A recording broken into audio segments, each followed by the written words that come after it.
Welcome to Barbara's Bulletin, the podcast where we dive into the day's most pressing news stories and bring you the facts, free from spin and bias. I'm your host, Barbara, and I'm glad you're joining us today. We're starting off with a story that's making waves in Washington, D.C. and beyond. A whistleblower complaint has been filed by a longtime government lawyer, Erez Ruveni, who claims that senior officials at the Justice Department, including nominee for a federal judgeship, Amy Above, plan to defy court orders and withhold information from judges in order to advance the Trump administration's deportation goals. According to the complaint, Above, who is set to testify before the Senate Judiciary Committee today, suggested that the group may need to consider telling judges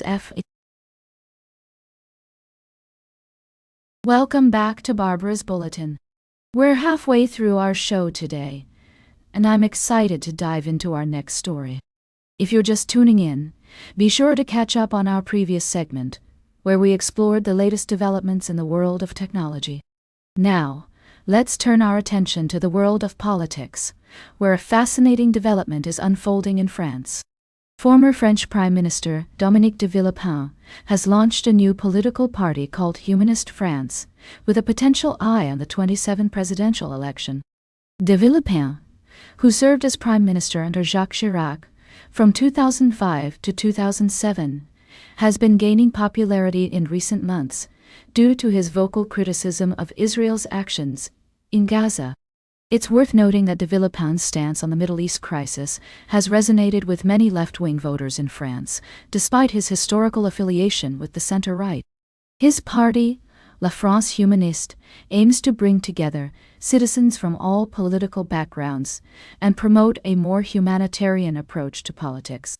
While some polls suggest that de Villepin's popularity may be a fleeting phenomenon, others argue that his strong voice on international issues could make him a compelling candidate in the 2027 election. The French presidential landscape is currently uncertain, with incumbent President Emmanuel Macron unable to run for re-election, and the far-right leader Marine Le Pen facing an appeals trial that could determine her eligibility to run. As we consider the implications of de Villepin's new party, it's essential to remember that the French political landscape is complex and multifaceted. We'll be keeping a close eye on developments in the coming months and providing you with balanced and unbiased analysis. For now, let's take a step back and assess the potential impact of Humanist France on the French political scene.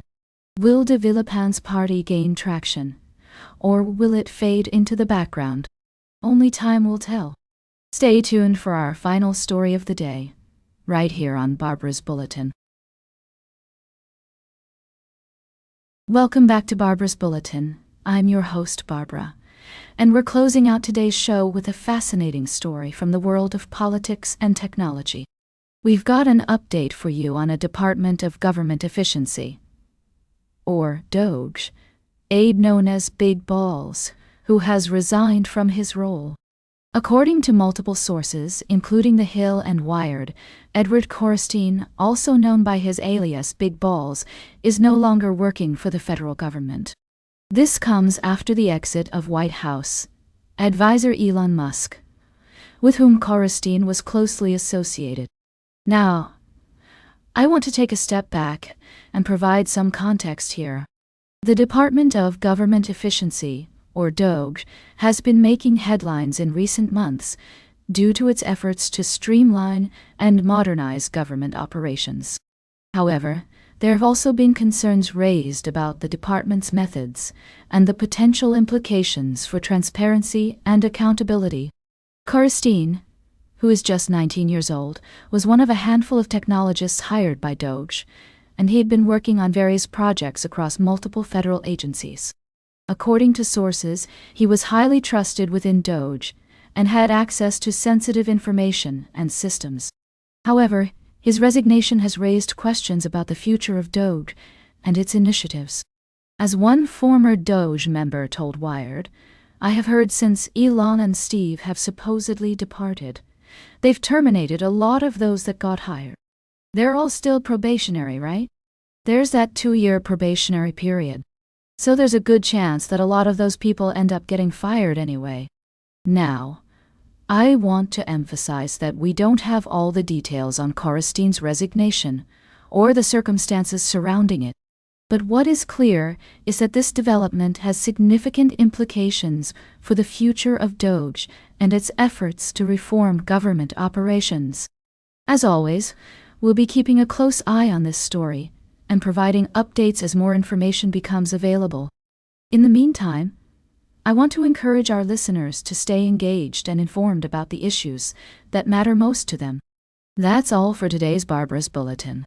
Remember to like, share, and subscribe. And until next time, stay engaged.